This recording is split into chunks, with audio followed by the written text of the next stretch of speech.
This is a Dude Studios production. And hey, I'm the dude. You know, sometimes when I'm working, I don't have a lot of time to eat or even sit down. But sometimes you just got to have something in your stomach, otherwise, you're just going to have a rough afternoon. That's why I keep a Raw Rev nutrition bar in my backpack at all times. That way, if I just need something quick to put in my stomach, I just grab it in my bag, I eat it, it's good for you. It has high quality plant based proteins, no soy or whey proteins. They're nutrition and diet conscious ingredients, healthy proteins, fats, and fiber, nothing artificial. And they've got a lot of these great flavors like creamy peanut butter and sea salt, peanut butter dark chocolate and sea salt, double chocolate brownie batter, and birthday cake, and tons of other flavors. Go check them out. www.rawrev.com. Use Hey Bartender at checkout to get 5% off your entire order. Go to www.rawrev.com and don't forget to use promo code Hey Bartender. Hey, this is Stephanie. I'm from Venezuela and you're listening to Hey Bartender Podcast. Hola, soy Stefania.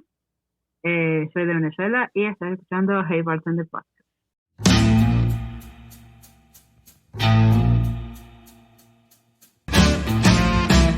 Hey bartender, pass me a drink.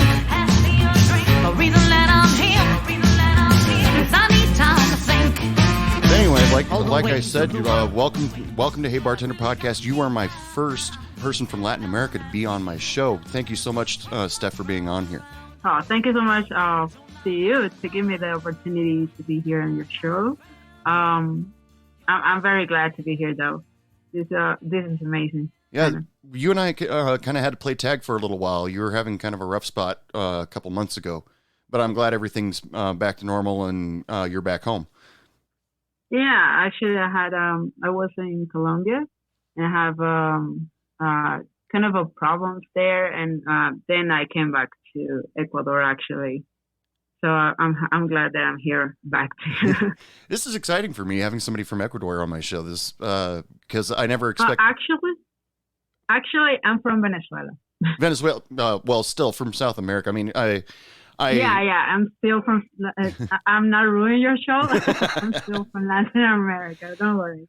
But yeah, I got out from Venezuela like 4 years ago, and I've been in many places right now. Actually, I came here first. I was in Guayaquil 4 years ago. Then I went to Lima, Peru. Then I went to the U.S. I was there for 2 years, I think. I was in Miami. Yeah. Oh, cool. And then I came here again. Yeah.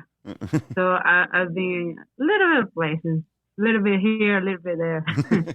So why don't you tell everybody on the podcast who's listening right now who you are and just tell them about yourself a little bit.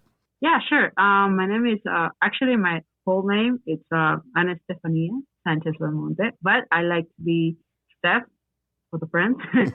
I've been like bartending since I was 19 years old. I'm 26 right now. I am passionate about bar and coffee and actually beers also. I'm trying to make a whole career about it. I'm trying to study culinary so to get a full knowledge about this whole world that is so massive, for my opinion. And yeah, I've been in a lot of places, as I said. Yeah, pretty much about that. I like to speak English. I like to speak Spanish. I'm planning to have my own market, let's say, my own company about liquors and coffee and wines. That's my biggest dream right now. I'm trying to get hold the knowledge that I can on my works and make my own space. Oh, that's really cool. Now, are you looking to make a restaurant or are you just a company? Nah, I would like to have. Actually, I was studying on Venezuela. I was studying tourism. So I would like to have a whole, let's say, a whole place. Like have I don't know if you know this, but in Mexico there is a place like on a hotel that them are made of like the barricas. I don't know how to say this. Where the tequila is made. Oh, okay. Barriles, A distillery. Like the barrels. Yeah. No, but the barrels where they were made, the rooms are made of that. Yeah. So it's somewhere where you can sleep and you can try the tequila and you can adopt an agave plant also. Oh, cool. So it's kind of like a whole experience. I would like to make that experience with I don't know which liquor right now. I don't know, maybe a bunch of it, but I would like to have that experience. I would like to have something new, not just limit on a restaurant. I think that I could do so much more. Oh yeah. Make your own liquor, and that'd be really cool. Yeah, that's my plan. Like my biggest dream. That's cool. I'm just So, like I do with people who are bartenders on my show, I like them to present a drink special. Now, is there a drink that you have invented or something that you just like to pour that you would like to present as a drink special for the show?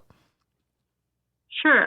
My first bartender course was really hard actually, and they make us made like a full menu, like a restaurant, like a physical restaurant. We had to make the menu. We had to do it thematic and stuff. So actually, I created a drink that it was called Mr. Freeze, and it had Mr. Freeze? passion fruit. Yeah, Mr. Freeze, because I was making a thematic about superheroes. Okay. So I don't know if you remember the Batman, the old one. Oh yeah. He has like a villain that it was called Mr. Freeze, something like that. Mm-hmm. So I just took from that and I created a drink that it had 1 ounce of passion fruit, 1 ounce of tequila. It could be añejo or whatever. 1 dash of cocoa rum, a quarter of natural yogurt, like Greek yogurt, and it was blend. It was like a frozen margarita, something like that.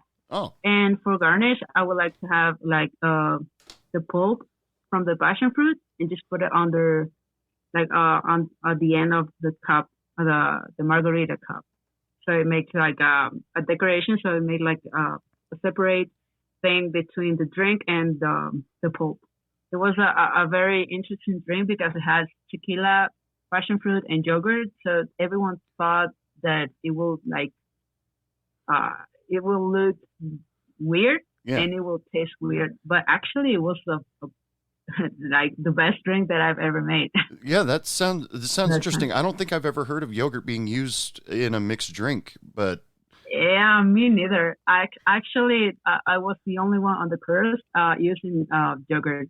Oh yeah. And passion fruit mix and tequila and everything. I like to go big, and I don't like to be on the safe zone. I like to experience some things, and maybe I'll be wrong, but maybe I'll be right. So you just have to go for it. Mm-hmm.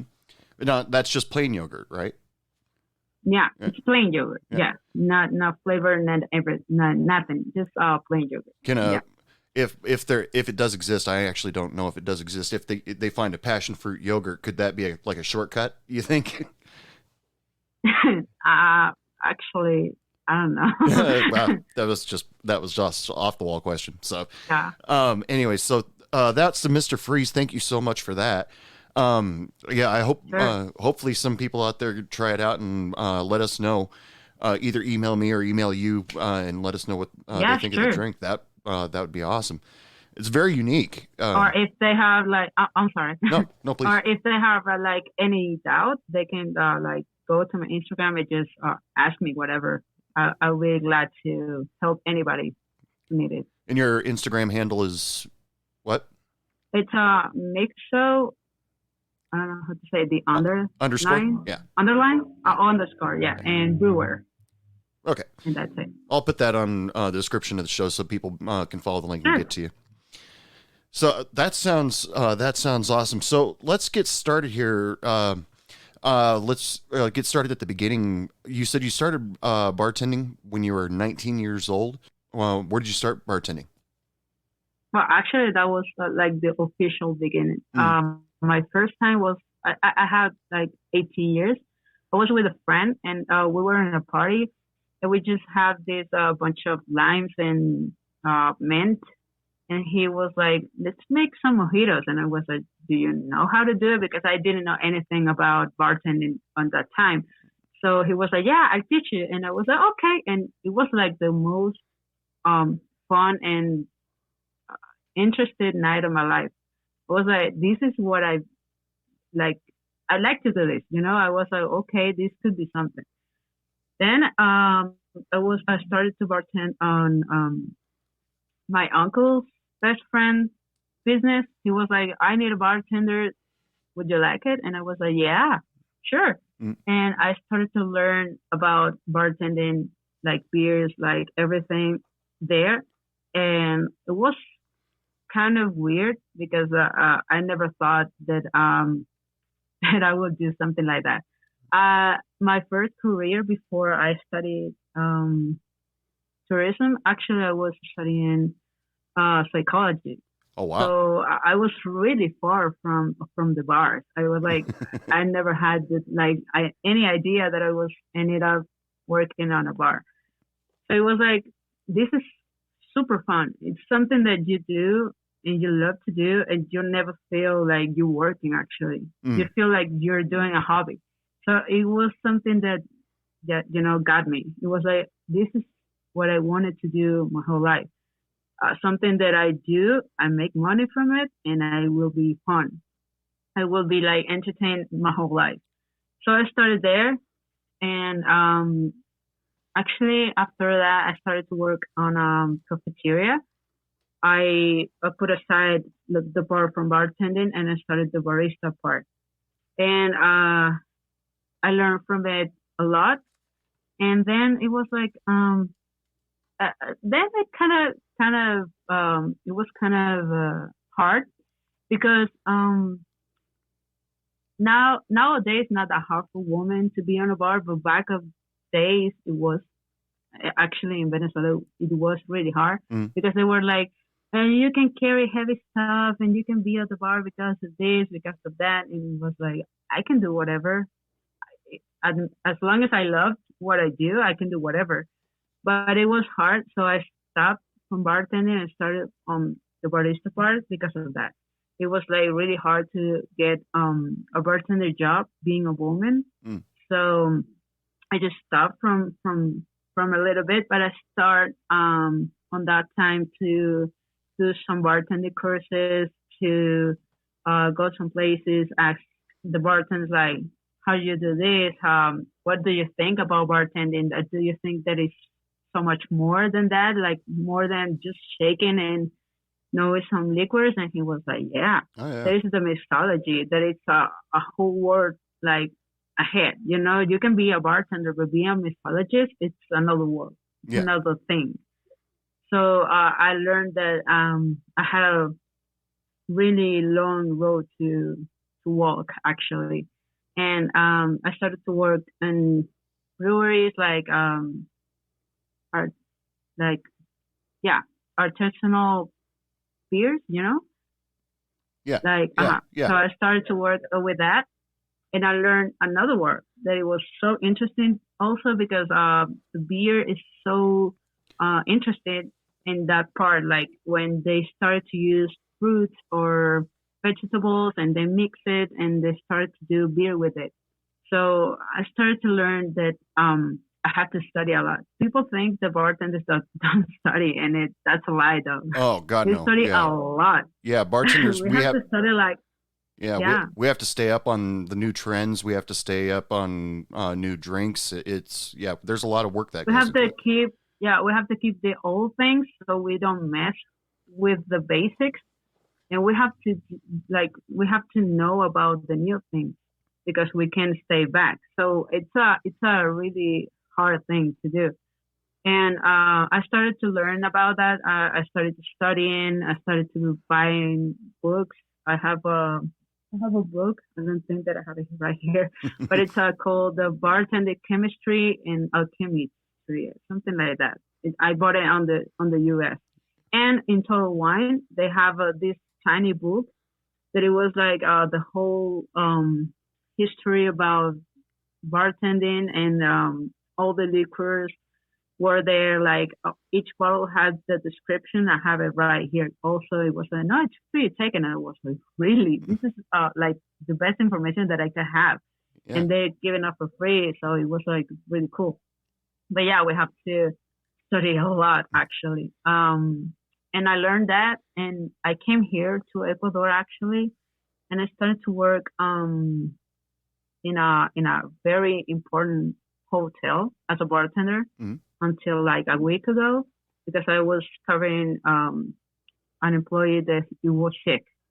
So I just was covering that spot, but it was so interesting because they do a lot of things that I've never thought that we could do, like mixing whiskey with butter, and they do I've never heard of that. Crazy stuff. Yeah, I've never heard of that either, and it was okay. This is really cool, and they make an infusion with Jamaica flowers and tequila and stuff. They do a really, really interesting thing, and I noticed that I was one day I was like complaining that I couldn't work on a bar because I wasn't a woman, and here was making a dream come true, because I wasn't in a bar that was so important.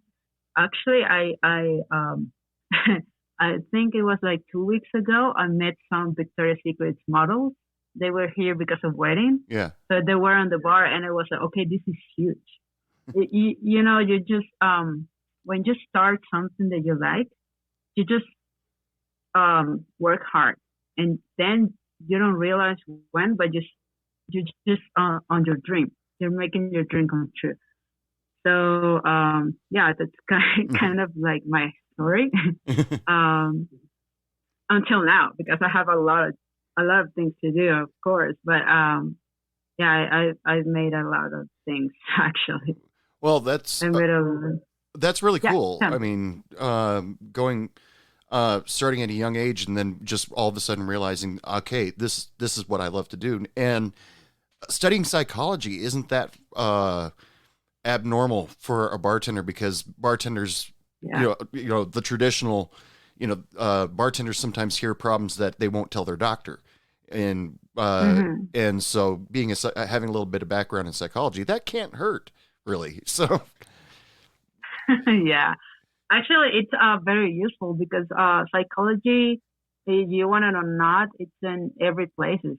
Every person, it's a mind that you have to work with.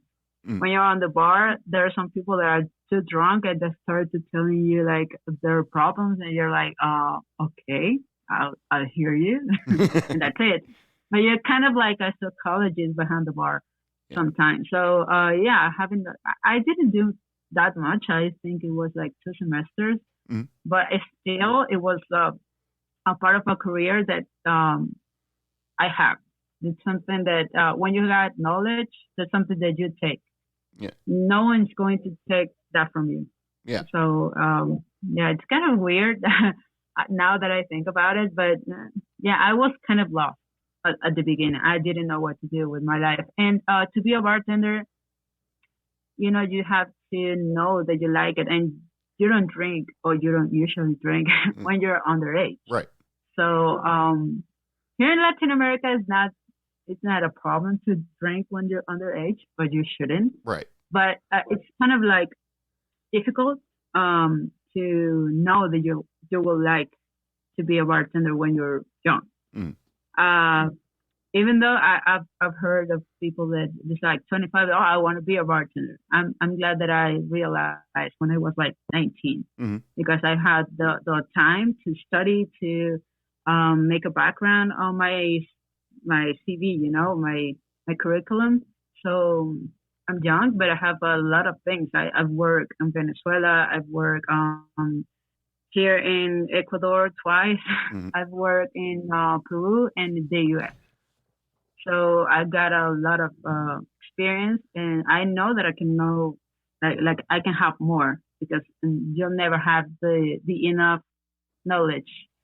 So I Now, just, yeah. oh, I'm sorry to interrupt you. No, But it's okay.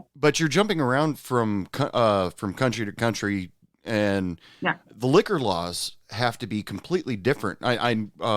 From sure. especially when you were going from Venezuela to Florida, and Mm-hmm. how difficult was that to acquire that knowledge and be able to do that? Well, actually, my like the way that I had to know about those laws was to do another bartender course when I was on the U.S. Hmm. So when I was on the bartender course, I realized how different they were. Like I actually liked them because it was like you have to take care of your customers. And you can make them drunk, or you can sell this to a minor because you can go to jail and you can lose your license. And I was like, what? Exactly. Yeah. This is something that never happened in Venezuela. It was like someone's drunk, just get him out of the place. You know, it's this problem. So being on Florida, it was kind of different actually. Yeah. I work on the Super Bowl actually that it was made on Miami because the Academy has these opportunities. So every time that there was an event or on Florida, they said like, okay, you can apply to this and you might work on this. And I work on the Super Bowl. It was crazy, but they train you to know which ID is fake, which ID is like perfect or something, and that's something that we don't knew about it in Venezuela. It was like a completely Yeah. new thing for me because, for example, the money to know if it's fake or something, we didn't know that in Venezuela actually, or the IDs or how to like interrogate someone and know if it's underage or not, something like that. I didn't know it, and since I realized about that, I was like, yeah, I have to, I have to study about this. I have to um, I have to do something because it's really complicated to change. So it's like going from US and then go to Europe. They have a completely different way to manage the liquor Right. sales. Yeah. And here in Latin America, it's also different because they don't care. Right here, I don't like that. They don't care if someone is drunk. Okay, they don't care. It's like it's your responsibility, but I don't see it that way.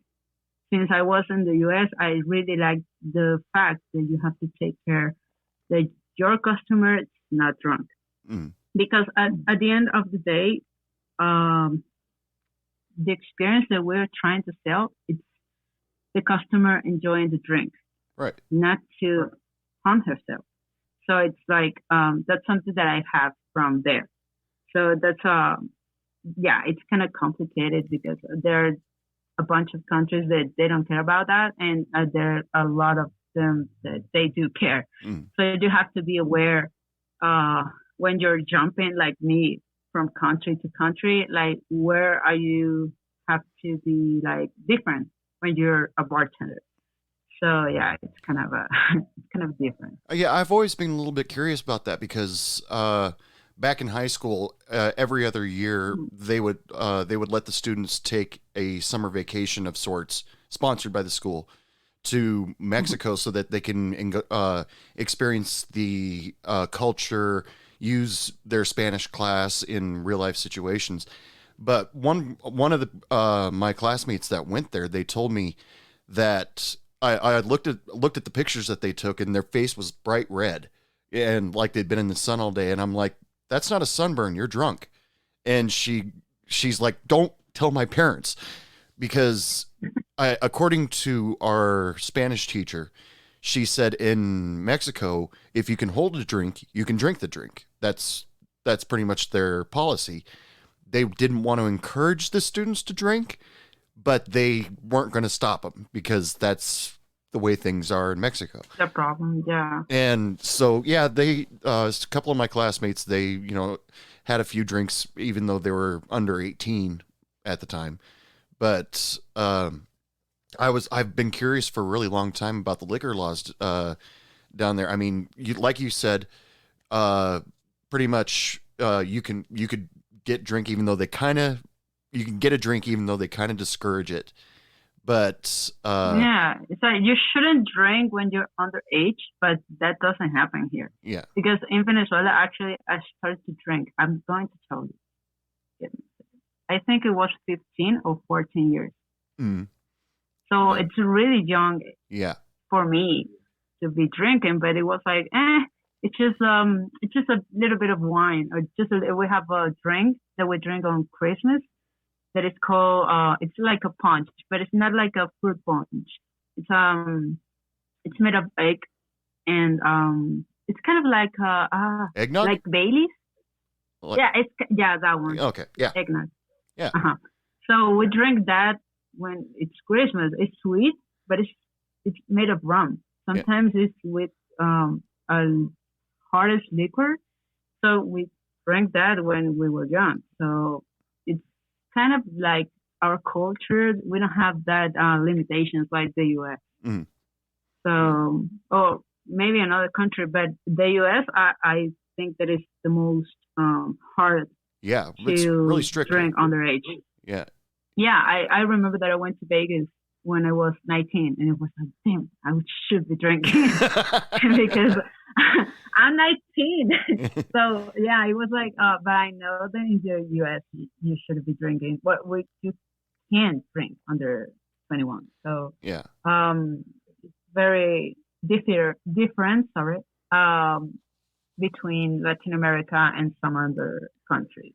Yeah.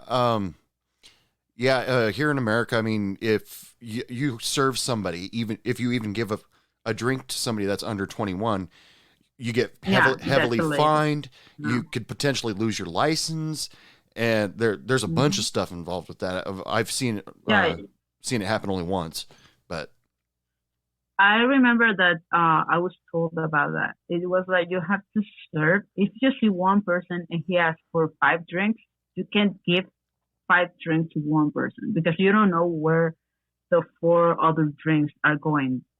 Right. You know, so it could be to minors. So yeah, maybe you didn't serve them, but still you give the drinks away. So it's your fault. And it was a what? Mm-hmm. But yeah, it's how it is. You know, it's kind of like the way that they have to keep it responsible. So I get it, but it was like, wow, this is really different because in Venezuela or whatever, they don't have this, give me your ID so I can give you a beer.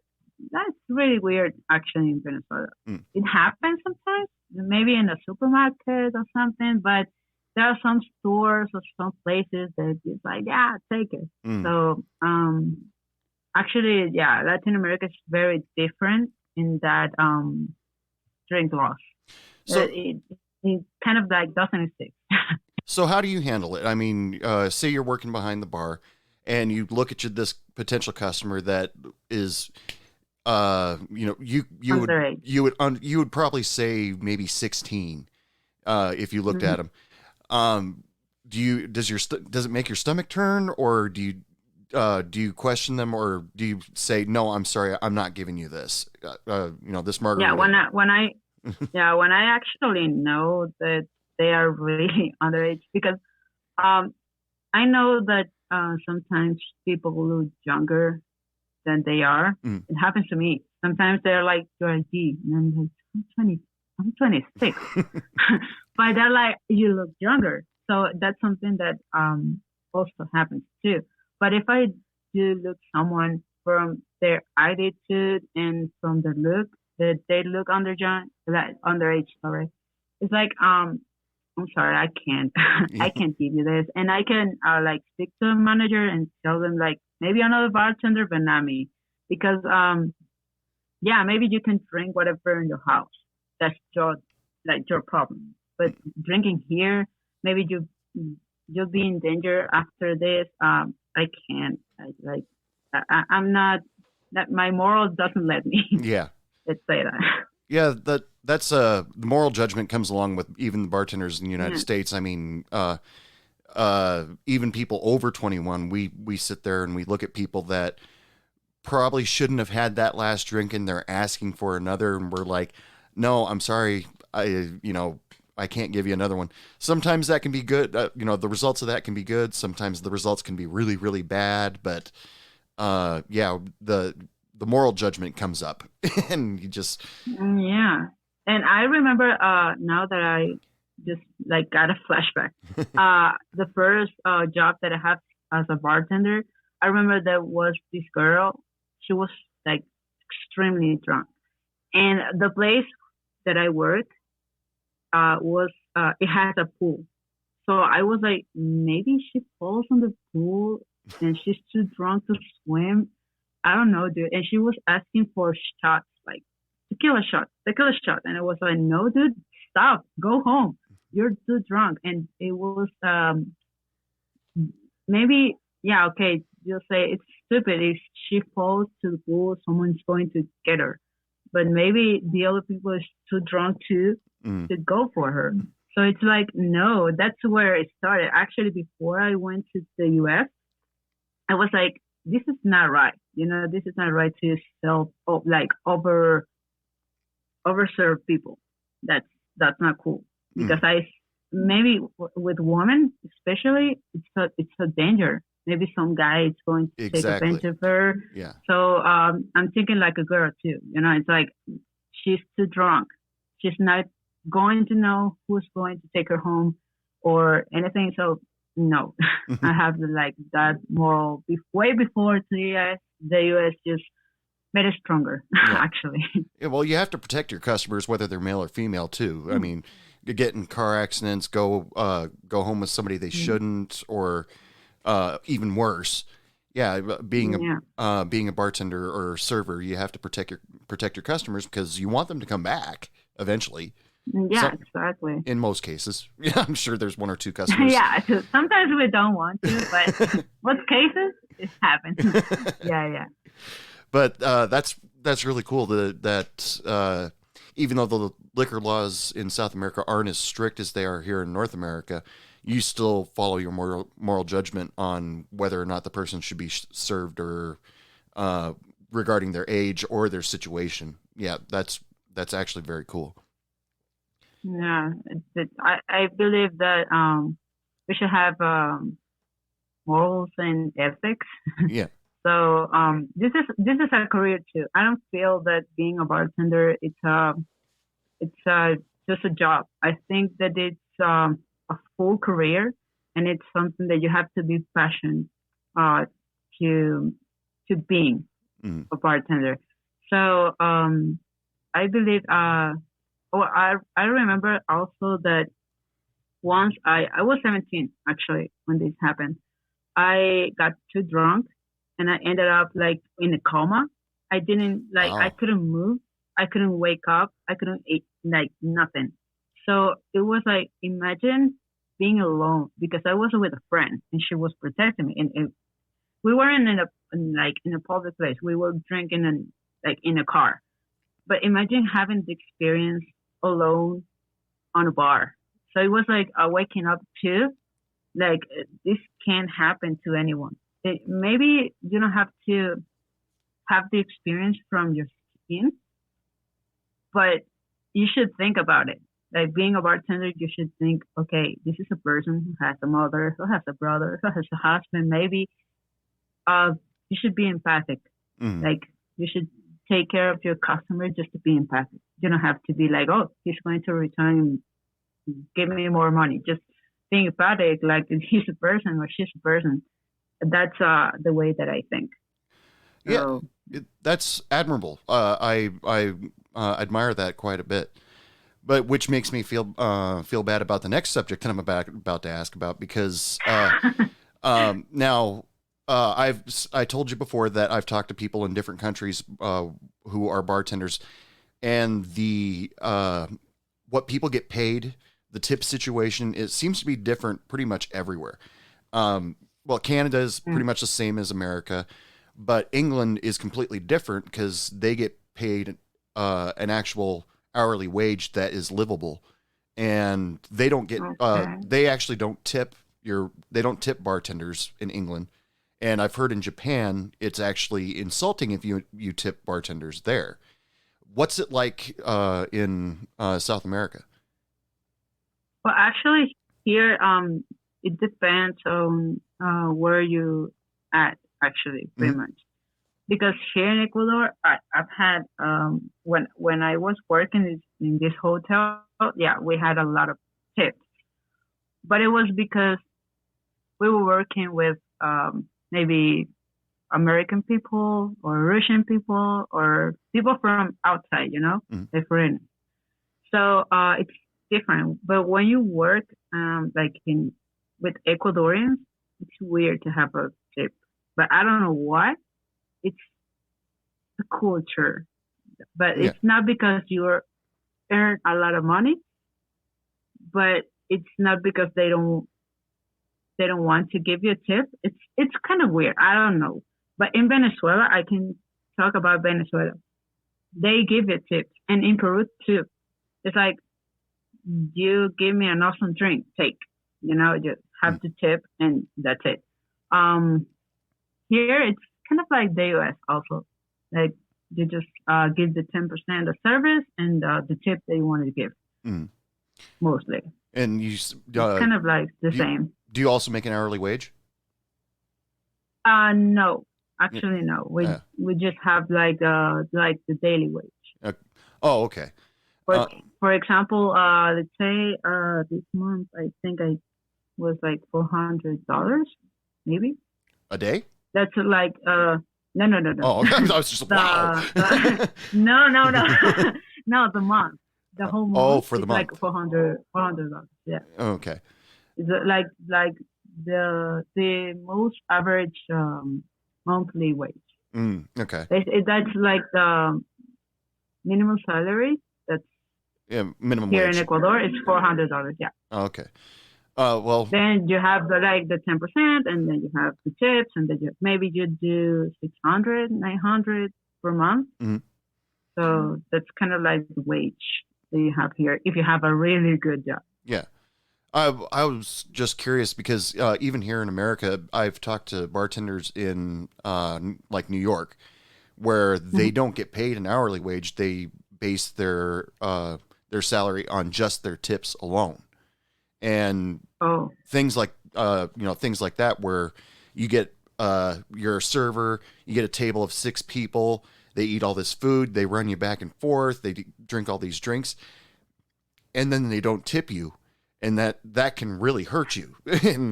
Yeah, sure. But it's like you were there, like facing myself,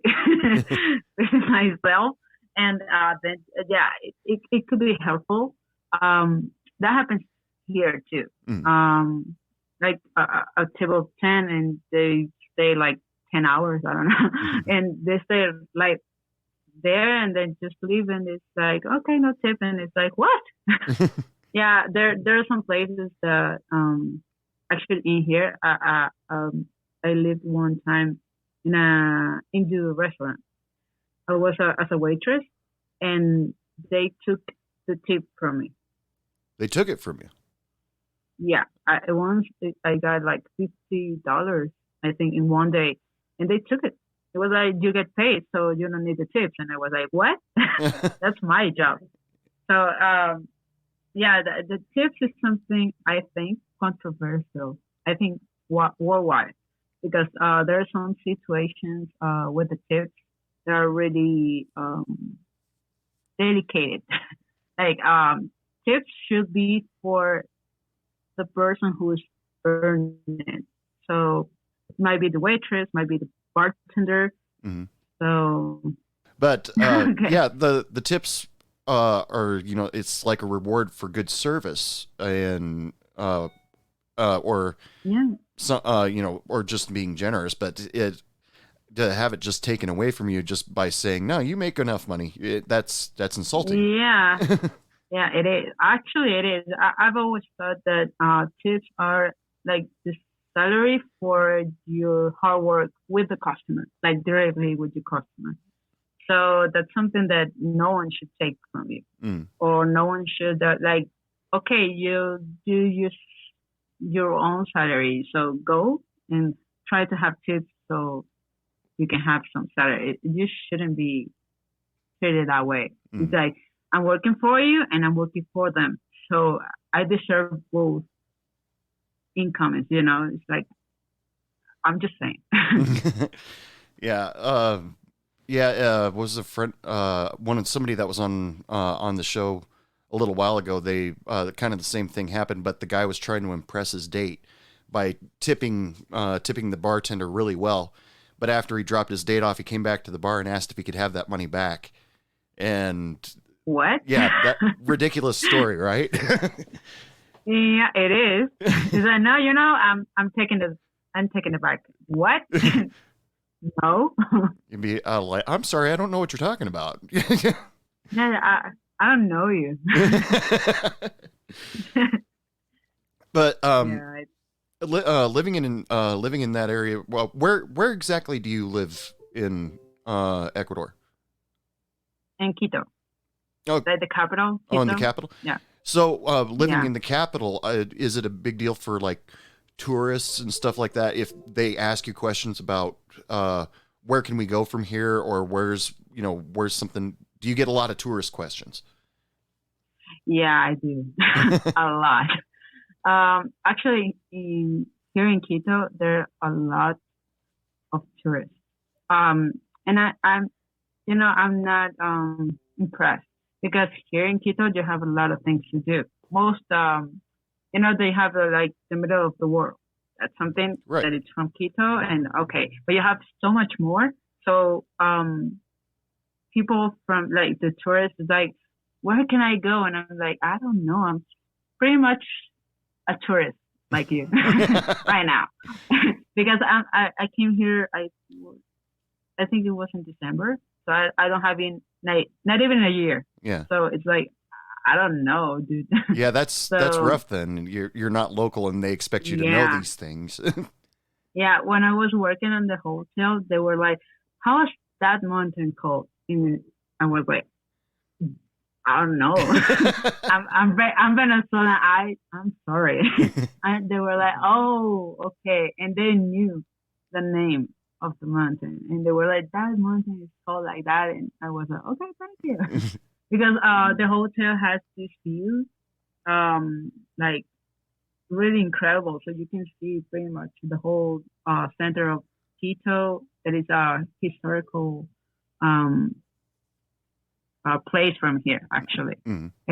And they have the whole view from that, and pretty much Quito too. So they were like, "Oh, what is that place called?" And I was like, "I have no idea." But yeah, it is difficult because I would like to know more Yeah. about it.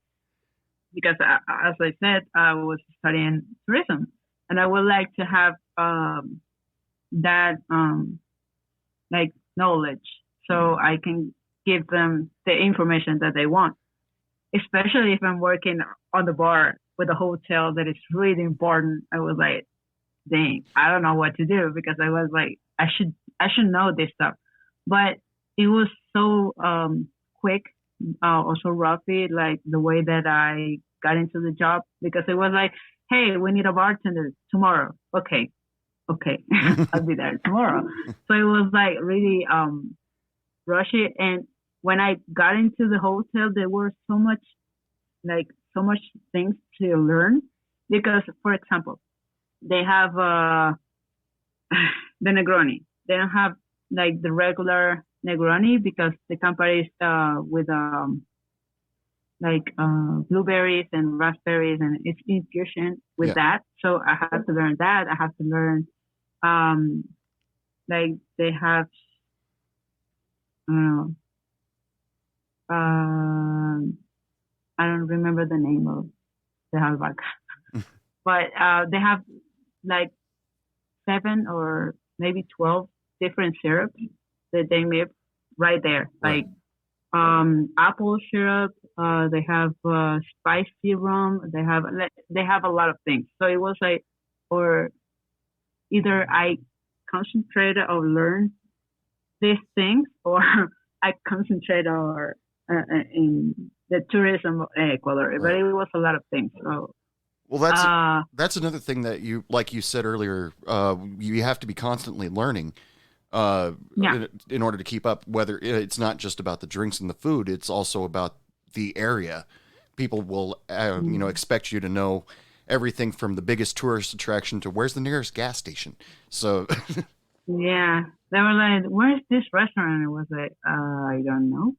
The only thing that I did know what to tell the tourists was like, I don't know why, but they think that Latin America is safe, and it's not.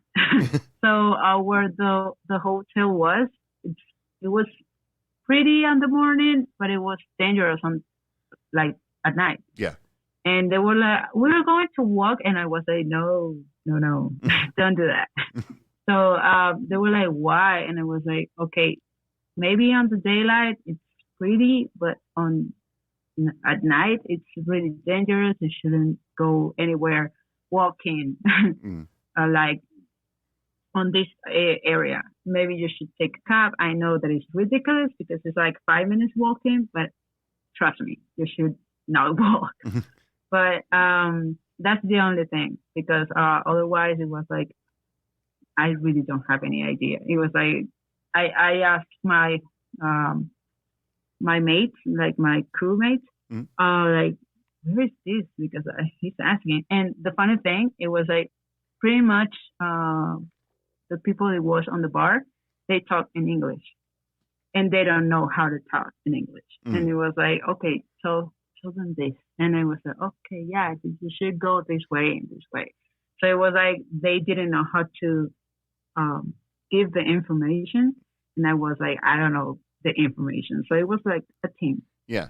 So I had this help, so it was amazing actually. That actually was going to the be my time that I next. was there. That was actually going to be my next question. The customers in the hotel, you said you had a lot of tourists, and Yeah. so I was curious if there was a language gap because you get, just even talking to me, if I try to speak Spanish to you, you'll probably laugh at me because No, I won't.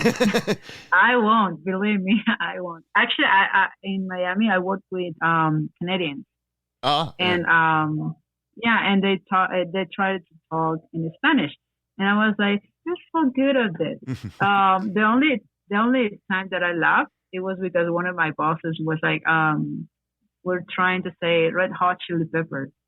And he said it on the Spanish. I was listening to Red Hot Chili Peppers, and he was like, "Oh, chiles picantes rojos," and I was like, "What?" But I didn't know what he was talking about. I was like, "What?" And he was, "Yeah, the band," and I was like, "Oh, yeah, you're right." Red Hot Chili Peppers, that's cool. I laughed because it was funny. I never thought that he would do that, but I never laugh at someone who's trying to speak something. I only know a few phrases comfortably that I know will guarantee to get a laugh because just because it always makes people laugh because whenever I've worked with people who speak Spanish or any Hispanics, eventually I'm going to say El burrito sabe más que tú, and that always makes people laugh. Yeah. But I know why. and if listeners to the show look it up, you'll find it. But Okay, yeah. But that's just, and I know how to ask where the bathroom is. But yeah, when you get a bunch of Americans who have maybe a translation book, trying to figure out where where this street is, or trying to you speak English excellent anyway, so you don't have any language problems. Thank you. Thank you very much. Well, actually, when Americans were on the bar, they started to say gracias instead of thank you. Mm. So that was something that I was like, okay, I know that much. And like many Americans were trying to speak in Spanish, and they might not have this book, but they were like, "How do you say this in Spanish?" And I was like, "This way." They were like, "Yeah, that." And that's something that happened to me a lot on the hotel. They were like, I wanted to learn, and that's something that I feel like really nice, like really pretty, like very exciting, that someone who's American trying to speak Spanish. But yeah, that they were like mostly Americans because I knew this Russian. He was like trying to speak English. And he was like, "Yeah, please," because I don't know anything about Russian. But French people also like to speak Spanish. Italians, I think that I had to. So mostly we're trying to get into the culture also because on the hotel they have these party drinks, like fiesta drinks. They were special drinks from the house. So they had corn or something crazy, but it was because of a Ecuadorian holiday, let's say. Yeah. So they were like, okay, explain me about that and something. So they will they were like into the culture, and that's something really, really, really nice actually. Because me as a Venezuelan, I like to be here in Ecuador, and I would like to know more about this country. I know they have a lot of tourism. They have a bunch of nature, like wanderlust. That they have so much more to get into. So I know that tourists like that. So actually, when I didn't know how to say when they were like, what do we do now? I was like, I don't know, but you have a lot to do here in Ecuador. Maybe if you're like here 2 weeks, you don't have time for all the things that you can do here in Ecuador. Same in Venezuela. Things is Venezuela is kind of hard to go and make tourism right now.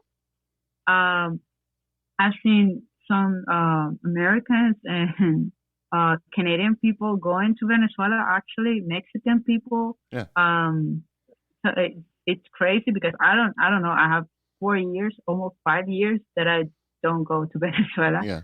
I hope go one day, but Venezuela is also a touristic paradise. Actually, I hope one day people could go as they come to Ecuador or Lima or whatever. Now, this being the middle of September right now, what's the weather like where you're at? Cold. Now, what's cold to you? Because thing is, well, yeah, I know that in the U.S. a cold could be really cold, yeah. but actually, it's a shame that it's night, but from here, from my window, I can see a volcano. Volcano, yeah. You know? Yeah, a volcano that is called Cotopaxi. It's one of the biggest volcanoes, I think, in the world, but here in Ecuador it's the biggest. I can see it from here, from my window. Oh. It is all snowy. Really? Yeah. Wow. So in night it's like 9 degrees, but it's Celsius. Yeah. I don't know in the US. I don't know how to No, what did make it Fahrenheit. What did you say it was in Celsius? 9. 9 degrees Celsius? Okay, that's sometimes 5. So I think that's probably somewhere around 60 degrees here. I don't know the equation either. Yeah, mostly. I think so. It's like 60 or 50 mostly. Yeah. So it's not that cold because I know that there's like colder weather on the US. But right here it's like different cold. I don't know how to explain that. But in the US cold is like it's like dry cold.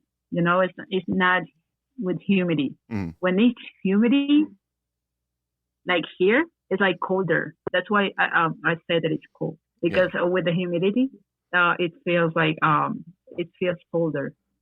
But when with in the US, it's dry, so it's like a hard cold. But here with the humidity, it's really cold too. Yeah, and as I said, that volcano and the mountains around are snowy. On the mornings, I just wake up and open the window, and it's like snow all over the mountains. You know, I can probably think of half of the United States that would be incredibly jealous of your view just by that description. So yeah, it's amazing though. I just love to open the window and just see the volcano. It's like, wow, so amazing. I never thought that I could like be that close to a volcano, but we don't have that in Venezuela. So it's like, wow, because it's an active volcano. Oh, it is. It's not. Yeah, it is. It's right there. Like, oh, lava. Yeah, it's really nice. Actually, I'll send you a picture. Yeah. Cool. On Instagram. Yeah, so you can see it. I'd love to see it. So at this point, you're trying to make plans for the future. You said that you have the urge to start your own company, and so tell me a little bit more about that. What do you have planned? But first, I started with the Instagram. I'm trying to make some posts. Maybe get to like have so much like a little more viewers and stuff. Then I'm planning to maybe this 22. I started a podcast. When I was in the US, I tried, but I was in a very difficult situation and it was really hard to start. So I have the whole equipment. I have the microphone, I have the camera, I have everything, but I haven't had the, let's say, motivation because of the pandemic. Everyone was like, okay, this is sucking right now. Yeah. How's So the pandemic? I wasn't. How did they handle the pandemic down there? Actually, I was in the US. You were in the US when the during that. pandemic started. Okay, Yeah. so you experienced the same thing we did here. So Yeah. It was like everybody's closed. I was like, no, why? I started to work in a supermarket. So yeah. That's kind of the whole history of the pandemic. It was depressing because it was like the thing that I was like, my first job until the last one was on the bar industry or maybe on the cafeteria, but it's the same. It's like the hospitality industry. So it was like, this is rough because now I have to do something else. It was a new page, and it was kind of like hard because I was like, maybe this is going to end this industry because it was hard. Yeah. In Spain and everywhere, like it was like, this is crashing the industry. So it was like, whoa, how are we going to survive today? So yeah, that's what happened. So I started to think about the podcast, and it was like, I don't have like, the energy probably to start the project. So I just stopped it, and it was like, I'm going to move the Instagram. I stopped that too. But then I just took it back, and right now I have the whole idea. I have the name, I have everything. So I'm going to start looking for places so I can go and maybe, I don't know, some things that I have studied, just share it, or just call some friends, tell me about a party that you went or a cocktail that you like, some things like you're doing kind of, but in Spanish. Well, and after that, after I just grab some experience from jobs and maybe the places that I go and talk about it, then I will have, and when I have the money, of course, yeah. I will try to start my own liqueurs or brew beers. I would like to have that. I'm trying to make a course about that. So yeah, right now I'm not rushing because I don't know if we are going to stay here I'm with my girlfriend. So we don't know if we are going to stay here in Ecuador because we want to have a family, and right here it's kind of complicated with that. We can get married, but we can have children. So it's kind of difficult. Right. Like we're still solving where we're going to live, and where we are there, I'm going to like have my own company. But right now, like my idea is to have a virtual company, like Instagram, maybe a podcast, maybe some liquors that I sell, but nothing like established. Right. My idea is to have the idea. Our company started with the idea, not when you bought the place. So that's my like where I am right now. Because something that I learned with the pandemic is maybe you think that you're good right now, and then everything just vanished. Right. So I'm living the moment right now. So it's like I have the idea, but I'm not going to be anxious about it because it's like I'm just going step by step. But yeah, that's kind of like what I want to do. So maybe the podcast is going to be the closest thing. Well, if I can give you a piece of advice, I mean, back when I first started Hey Bartender podcast, I was a bartender for about 8 years, but that was back in from 99 to 2007. And, wow. And so, a lot of things have changed since then. But I also studied audio production and video production, when I was younger than that. And when the whole podcast thing was really getting popular, I started thinking, well, if I did a podcast, what would I do it about? And I thought about it for a long time. And I was like, well, I could talk about TV shows, but there are a lot of that. I could talk about music. God, there's a lot of those. And then all of a sudden the idea of talking about my bartending stories. And I was like, I love this idea. And then 20, 30 episodes in, all of a sudden I'm like, well, what if I can get other bartenders to tell their stories too? The key to it is just do it. I mean, you sound like you have a great idea going, and there's absolutely nothing stopping you from achieving that goal. And once you get started, fellow podcaster told me this guy had been doing podcasts for a lot longer than me. He said the trick to it is just to keep doing it, and eventually people will come to you. And obviously, look, you came to me. Yeah, exactly. There's there's always someone like looking for what you're offering. Like I was actually, because I remember like I've never I don't like podcasts. I like a really small amount of podcasts. Mm-hmm. And it was like, yeah, but I do want a podcast that gives me knowledge about what I'm doing. And that's something that we don't have. Our industry is like, yeah, it's different, but it's still, we don't have those amount of information that we should. It's like, if you look like for how to do a martini, you look and you have a little bit of information about that. Maybe a book, maybe one video, maybe 2 videos. And that's something that I noticed. And it was like, maybe we should be more talking about this.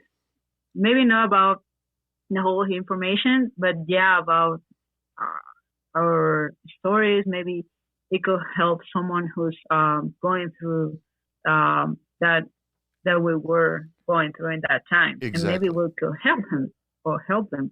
So that's something that I thought about it. And it was like, I heard you, and I was like, yeah, but this is in English.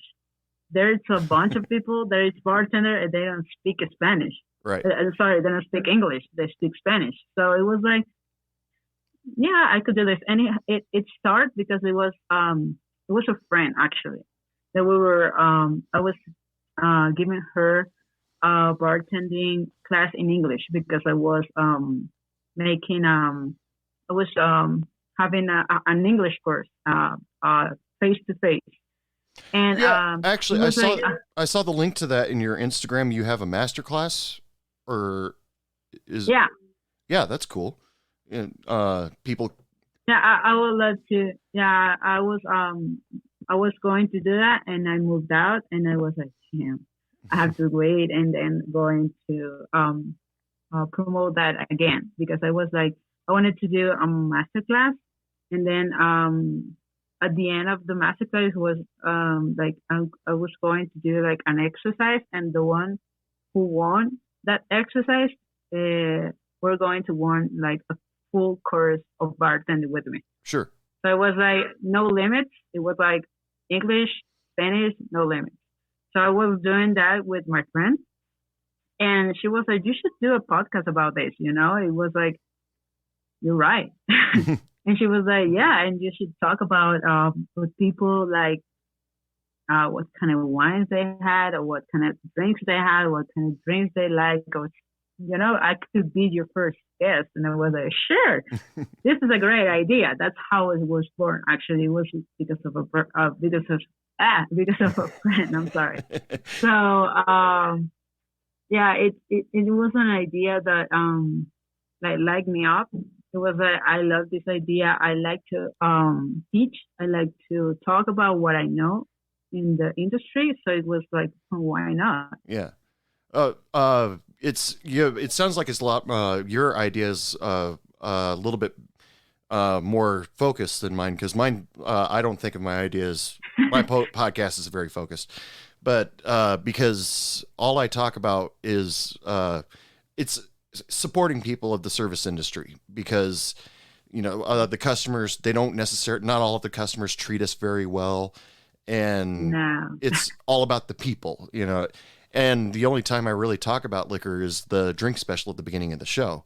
So you sound like you have a great idea that would dive into more informational stuff, and it sounds like something that would really work. So yeah, I totally encourage you to follow through with that. Thank you very much. It means the whole world for me that you say that, actually, because I admire your podcast, so it's great. Yeah, actually, when I first began with the idea, it was on YouTube, but it was like talk about it, and it was because when I was studying, it was like I was trying to look for some information and I didn't find anything. Mm-hmm. And so every project, I believe, that born from a necessity. It's like I need this, so if I don't find it, it's because it doesn't exist. So I could make that. I could create that opportunity from there. So yeah, that's kind of the whole idea. Yeah, I thought about doing the YouTube thing for a little while too, but there's already a lot of people on YouTube that make drinks, teach it. Tipsy Bartender, he's awesome. I've tried to get him on the show. It's been difficult, but it's also expensive to get the ingredients in order to make a 5-minute video. So, and I don't have the money to do that. True. But don't let that discourage you. There's always a way to find to be able to do it. Yeah, so, sure. And with my show, I'm just enjoying the aspect of being able to meet people and talk to them and swap stories and stuff like that. So, this format works for me. Yeah, I mean, as I said at the beginning, when you find something that makes you happy and makes you like be all joyful, I mean, why let it go? Yeah. It's like bartender for me. Like, I loved it. It's like my life. So no matter what, I'm going to do it, and it makes me happy. So why stop? Yeah. There's no reason. And you the knowledge that you have already, sounds like you would be great at it. So I totally encourage you to keep it up. But thank you very much. Well, we're coming up to the end of the show here. Would you like to plug your social medias, or how can people get a hold of you and all of that stuff? Yeah, I think the Instagram will be great. Yeah, because it's the most global thing to have as a social media. And it was Mixo underscore. I forgot. Yeah, underscore and Brewer. Okay, at Mixo underscore Brewer, and people can go check out your stuff. I've seen your stuff. You have a lot of great presentations, and you got a lot of great stuff on there. So if anybody wants to go check her out, go to Instagram, check out at underscore Mixo Brewer. And thank you so much for, this has been a long journey for both you and I to actually get in touch. So thank you so much for being on. But it's worth it though. It's worth it. Thank you so much for being on the show. Yeah, thank you very much to you. Okay, people, it is last call for alcohol. Come on up to the bar because, well, God, you guys are all so far away. Special thanks to Steph Belmote for being on the show. It is so cool that I get to meet people internationally with this podcast. It makes me just feel freaking awesome. I've met people from England, Ukraine, now South America, Canada, and it's not bad for a guy that lives in a small town in the United States. And all the people I get to meet around the United States, that's ultra cool too. But there's just the feeling that I can reach out past the United States. It's a great feeling for me.